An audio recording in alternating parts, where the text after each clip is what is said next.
Class 9 class ना प्रश्नावली 2.1 के सवाल नंबर चौथा है ना जी।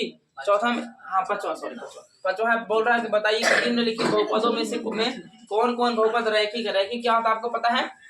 जिस बहुपद का पावर यानी घात 1 होता है उसको रैखिक बोलते हैं, और जिस बहुपद का घात कितना होगा 2 तो उसको क्या बोलेंगे? द्विघात। और जिस बहुपद का घात कितना होगा 3 तो उसको क्या बोलेंगे? त्रिघात। घात मतलब पावर है ना, तो इसका पावर कितना है 2 तो क्या होगा जी? रैखिक, द्विघात की त्रिघात? ये द्विघात बहुपद होगा। यहाँ पे क्या आंसर होगा? द्विघात बहुपद। द्विघात बहुपद, ठीक है। अब यहाँ पे देखो त्रिघाती बहुपद या त्रिघात बहुपद कहेंगे इसको, क्योंकि पावर 3 है। त्रिघात बहुपद ये हो गया, त्रिघात बहुपद। और ये क्या हो गया हम लोग के बताइए? पावर 2 है भाई। क्या हो गया? द्विघात रैखिक की त्रिघात? द्विघात, द्विघात बहुपद। और इसका क्या होगा? पावर 1 है ना जी, x की पावर 1 है, कुछ नहीं तो 1 है, तो क्या बोलेंगे? रैखिक। रैखिक बहुपद। बहुपद ये क्या होगा बताइए? जोर से बोलिए। रैखिक। रैखिक बहुपद। आइए बताइए क्या है? द्विघात। द्विघात बहुपद। और ये क्या है? त्रिघात। त्रिघात बहुपद। समझ में आ गया? अब इसके बाद का सवाल देखते हैं क्या है, कैसा है। त्रिघात बहुपद समझ में आ गया ना?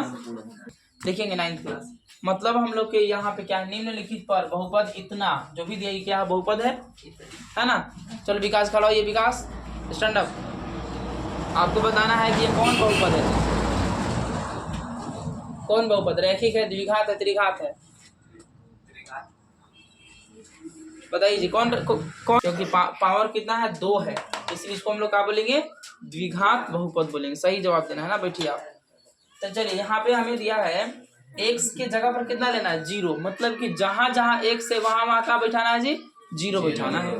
तो यहाँ पे हम लोग इसको इस तरह लिख देंगे। देखो एक प्रकार के बहुपद ही है ना, बहुपद को क्या बोलते हैं? पोलिनोमियल, है ना। तो यहाँ पे पोलिनोमियल देखो फर्स्ट हम बना रहे हैं ना, तो पोलिनोमियल px क्यों लिख रहे हैं सर आप? यहाँ पे x की जगह पर y क्यों नहीं लिखी? क्योंकि हमें x वाला है, x चर वाला है ना, x चर वाला है ना, इसीलिए px लिख रहे हैं। p मतलब पोलिनोमियल हो गया, x मतलब x चर वाला है, इसीलिए बराबर कितना हम लोग के 5x माइनस 4x स्क्वायर और प्लस 3। x की जगह पर कितना लेना है जी? 0। बोलो जोर से। 0। तो पहला में हम लोग बना रहे हैं ना, x बराबर हमें लेना है 0, ठीक है। x बराबर 0 लेना है। तो जहां जहां x है वहां वहां का हमें बैठाना है 0। यहाँ 5 है, यहाँ पे गुना में है जी, तो गुना करके लिखेंगे 0, है ना। और ये माइनस है तो माइनस 4 है, फिर यहाँ पे 0 का पावर 2 करेंगे इस तरह, फिर यहाँ पे प्लस 3 लिखेंगे, ठीक है। अब यहाँ पे 5 और गुना 0 करेंगे, कितना आएगा? 5 इंटू 0 है तो 5 गुना 0 तो 0 आएगा, है ना। कोई भी हमको 0 से गुना करते तो क्या होता? 0 आता है।